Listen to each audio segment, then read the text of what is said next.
வணக்கம் ஃப்ரெண்ட்ஸ். நான் இந்த வீடியோ பண்ணுறது ஒரு அவேர்னஸ்க்காண்டி தான்.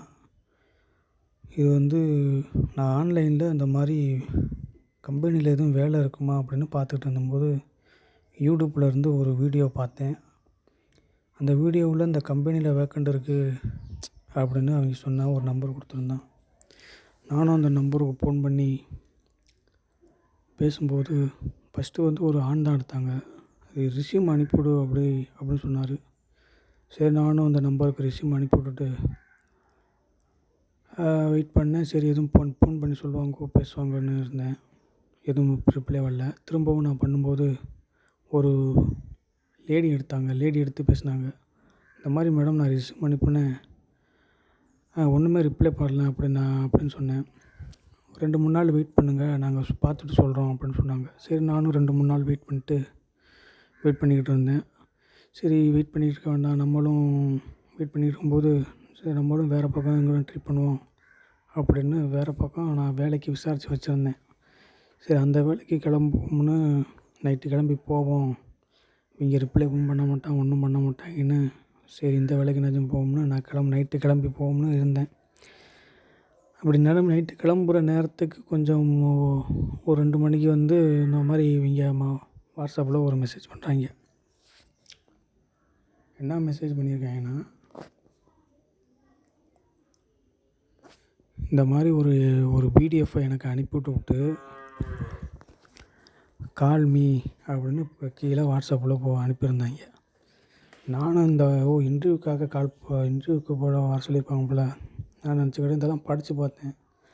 நல்ல வேலை இருக்குது, நல்ல வேலை, நல்ல சம்பளமாக இருக்கும். சரி, அந்த வேலை வேணாம், சரி இதுவே போவோம்னு அந்த வேலைக்கு போகாமல் இதுவே ட்ரை பண்ணுவோம்னு நான் இருந்துட்டேன். கால் பண்ணி பேசும்போது, உங்களுக்கு நாங்கள் அனுப்பின பிடிஎஃப் வந்திருக்கா அப்படின்னாங்க. சரி, வந்திருக்கு மேடம் அப்படின்னேன். அதை எடுத்துக்கிட்டு இந்த அட்ரஸுக்கு வந்துடுங்க அப்படின்னாங்க. சரி, நானும் இந்த இதை கேட்டிருக்க டாக்குமெண்ட்லாம் எடுத்துக்கிட்டு இந்த அட்ரஸுக்கு போனேன்னா அங்கே ஒரு ஃபார்ம் கொடுத்தாங்க. அந்த ஃபார்மெல்லாம் ஃபில்லப் பண்ணிட்டு, இதே தான் இந்த இந்துஸ்தான் இன்ஜினியரிங் இண்டஸ்ட்ரியல்னு இந்த பேரில் தான் நான் மயங்கினேன். சரின்னு நான் உள்ளே போய்ட்டு பேசினாங்க. என்னை பற்றி விசாரித்தாங்க. எல்லாம் முடிஞ்சதுக்கப்புறமா மறுபடியும் உங்களுக்கு ஒரு ஜாயினிங் லெட்டர் அனுப்போம், அதை எடுத்துக்கிட்டு திரும்பவும் இங்கே வரணும் அப்படின்னு சொன்னாங்க. சரின்ட்டு ஓகே மேடம் அப்படின்ட்டு எழுந்திரிச்சு எங்கிட்ட வர்ற நேரத்தை வந்தேன். திடீர்னு என்கிட்ட ஒரு 350 ரூபா பணம் கொடுங்க அப்படின்னு கேட்டாங்க. நானும் 350 ரூபா பணத்தை கொடுத்துட்டு, சரி இந்துஸ்தான் இன்ஜினியரிங் இண்டஸ்ட்ரியல் நல்ல கம்பெனி தான் கேட்குறாங்க, ஏதோ கொடுப்போம் அப்படின்னு கொடுத்துட்டேன். நல்ல கம்பெனி தானே, 4 காசு செலவு பண்ணால் தப்பு இல்லைன்னு நானும் ஒரு ஆர்வ கோளாறில் கொடுத்துட்டேன். அப்புறம் ஒரு 2-3 நாள் கழித்து ஜாயினிங் லெட்டர் அனுப்புனாங்க. அதை காட்டுறேன் பாருங்கள்.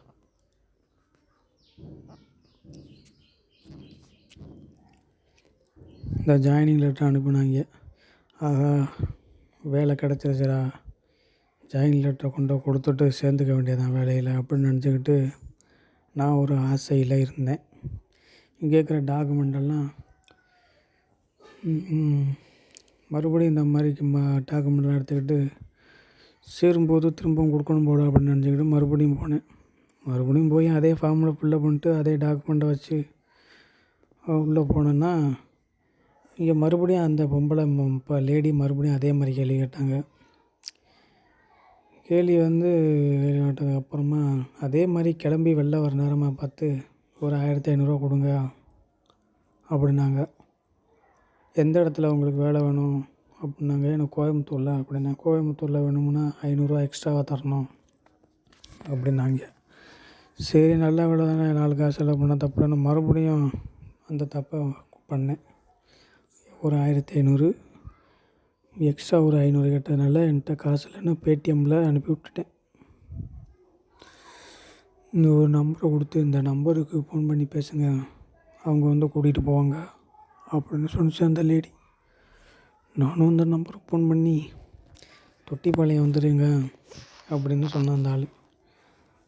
நானும் தொட்டிப்பாளையம் போனேன்னா அவர் என்னை கூட்டிக்கிட்டு அவர் ஒரு ஆஃபீஸுக்குள்ளே போகிறாரு. அது அவர் ஆஃபீஸுக்குள்ளே அதே மாதிரி சேரில் உட்கார வச்சு இவங்க கேட்ட கேள்வியை தான் அந்த ஆள் என்கிட்ட கேட்டான். கேட்டதுக்கப்புறமா ரொம்ப சத்தமாக இப்படி இப்படி ஆச்சா ஊச்சா அது மாதிரி நல்லா தண்டா புண்டான்னு பேசினார் என்கிட்ட. எனக்கு ரொம்ப சந்தேகமாகவே இருந்துச்சு. என்ன வேலையில் கொண்டு சேர்த்து விட்றாங்களா சேர்க்குறாங்களா இல்லை இப்படி பேசிக்கிட்டே இருக்கிறாங்களா அப்படின்னு நானும் இருந்தேன். ஜாயினிங் லெட்டர்னால் என்னங்க, ஜாயினிங் லெட்டர் கொடுத்துட்டு வேலையில் சேர்ந்துக்கிறதானுங்க தான் ஜாயினிங் லெட்ரு. மறுபடியும் அந்த ஆள் என்னங்கிறீங்க, நமக்கு எந்த ஊருப்பா தம்பி அப்படின்னு கேட்டார். மறுபடியும் வேறு ஆள், அந்த ஆள் மறுபடியும் என்கிட்ட கேட்டார். ஃபஸ்ட்டு ஒரு லேடி கேட்டாங்க, அது சின்னையாம்பாளையத்தில். இங்கே தொட்டிப்பாளையம் இங்கே ஒரு நம்பர் கொடுத்து என்கிட்ட ஒரு நம்பர் கொடுத்து பேசுங்க, அவங்க கொண்டு வேலையில் சேர்த்து விடுவாங்கன்னு சொன்னாங்க அந்த லேடி. அந்த நம்பருக்கு ஃபோன் பண்ணி பேசும்போது அவர் அவர் தான் என்னை தொட்டிப்பாளையத்துக்கு வர சொன்னார். அங்கே அவர் ஆஃபீஸில் மறுபடியும் என்ன கேட்டார், 2 பேர். அங்கே எந்த ஊர் அப்படிப்பா, எந்த ஊருன்னு கேட்டார். புதுக்கோட்டை அப்படின்னு. சரி, புதுக்கோட்டைன்னா அங்கே பெரம்பலூரில் உனக்கு வேலை வாங்கி தர முடியுமா அப்படின்னாங்க. வேலை பார்க்கலாமே, எங்களுக்கு கீழே நிறையா கம்பெனி இருக்குது, அதுக்கெல்லாம் நாங்கள் ஆள் எடுக்கிறோம் அப்படின்னு சொன்னார். சரி, சேர்த்து விட்டா ரைட்டு தானே. இது பேர், எங்களுக்கு கீழே பல கம்பெனி இருக்குது, நாங்கள் அங்கெல்லாம் வேலைக்கு சேர்த்து விடுவோம், வேலை வேக்கண்ட் இருந்தால் நாங்கள் சேர்த்து விடுவோம் அப்படின்னு சொல்கிறாரு. நான் இந்துஸ்தான் இன்ஜினியரிங் இண்டஸ்ட்ரீஸ் ஒரு கம்பெனி போல் அப்படின்னு நினச்சிக்கிட்டு நான் அவர்கிட்ட பேசிகிட்டு இருக்கிறேன்.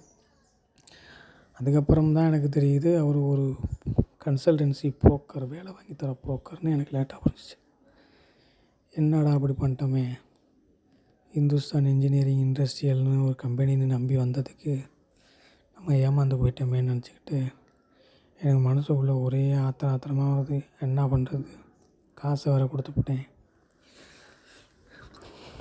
அப்படின்னு நினச்சிக்கிட்டு அவர் ஒரு நம்பர் கொடுத்தாரு. அந்த நம்பருக்கு ஃபோன் பண்ணி பேசு அப்படின்னா, அந்த நம்பருக்கு பண்ணேன்னா, அப்படி ஒரு ஆளே எங்களுக்கு தெரியாதுப்பா அப்படின்னு அவர் கையை விரிச்சிட்டாரு. திரும்பவும் இவருக்கு ஃபோன் பண்ணி பேசினேன்னா, அவர் எப்படியாச்சும் என்னை சமாளிக்க தான் பார்க்குறாரே ஒழிய எனக்கு வேலிடான ஒரு ரீசன் சொல்லலை. அவர் ஜாயினிங் லெட்டர்னால் நான் என்ன நினச்சிட்டு போனால், ஜாயினிங் லெட்டர் கொடுத்துட்டு மேலே வேலையில் சேர வேண்டியதான் அப்படிங்கிற ஒரு நம்பிக்கையில் தான் போனேன். ஆனால் இப்படி பண்ணிட்டாங்க. சொல்கிறேன் நண்பர்களே, இந்த மாதிரி ஏமாந்துடாதீங்க. இந்த மாதிரி ஒரு பிடிஎஃப்பை நல்லா பார்க்குறதுக்கு அழகாகவும் ஏமாத்துறதுக்காகவும் இந்த மாதிரி வடிவமைச்சு நமக்கு கொடுப்பாங்க, அனுப்புவாங்க. நம்ம தான் பார்த்து கேர்ஃபுல்லாக இருக்கணும். நான் ஏமாந்துட்டேன். சரி, நல்ல வேலை, அப்படி நல்ல சம்பளமாக இருக்கணும் அப்படின்னு நினச்சிக்கிட்டு நான் ஏமாந்துட்டேன். இது பார்த்துக்கங்க. இப்படி தான் பேரை வச்சு ஏமாத்துறாங்க. நான் ஏமாந்துட்டேன், நீங்களே ஏமாந்துடாதீங்க. அதுக்காக தான் இந்த வீடியோவை நான் பதிவு பண்ணுறேன். நல்ல எண்ணத்தில் தான் நான் பதிவு பண்ணுறேன். ஏன்னா இந்த இந்துஸ்தான் இன்ஜினியரிங் இண்டஸ்ட்ரியல்னு இந்த பேரை பார்த்தாலே ஒரு நல்ல கம்பெனி போல், நல்ல கம்பெனி, நல்ல வேலை, சரின்னு உங்களுக்கெல்லாம் போகணுன்னு தான் தோணும். ஆனால் அங்கே போனால் தான் தெரியுது, அது வெறும் பேர் தான், அது கம்பெனி கிடையாது, அது வெறும் பேர் தான். அந்த பேரை வச்சுக்கிட்டு அவங்க புரோக்கர் வேலை பண்ணுறாங்கன்னு அதுக்கப்புறமா தான் தெரிய வரும். யாரும் நம்பிடாதீங்க. உங்களுக்கு எதுவும் வேலை வேணும்னா நீங்கள் டைரெக்டாகவே கம்பெனி ஹெச்ஆர் நம்பர்லாம் நிறையா நம்பர் இருக்கும், அங்கே விசாரித்து நீங்கள் டைரெக்டாக ஃபோன் பண்ணி கேட்டுக்கிட்டு போங்க. இந்த மாதிரி புரோக்கர்ஸ் நம்பர்கிட்ட போகாதீங்க. எனக்கு நான் இங்கேருந்து எனக்கு போக்குவரத்து செலவு 2 டைம்ஸ் நான் கோயம்புத்தூர் போயிட்டு வந்திருக்கேன்.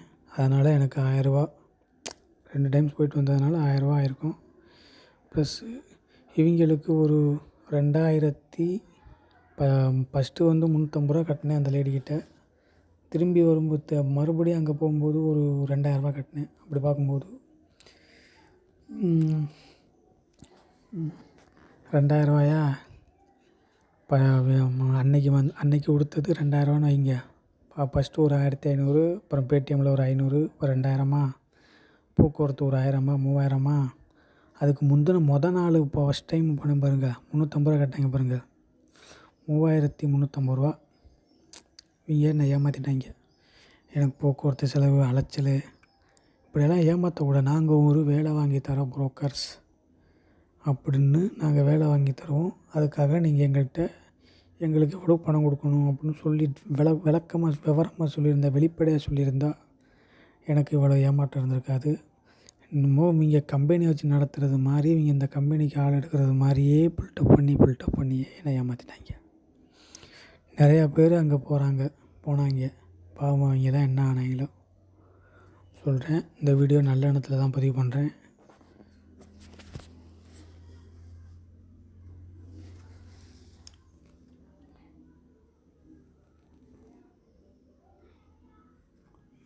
அதுவும் இல்லாமல் இன்னொரு நம்பர் சொல்கிறேன்.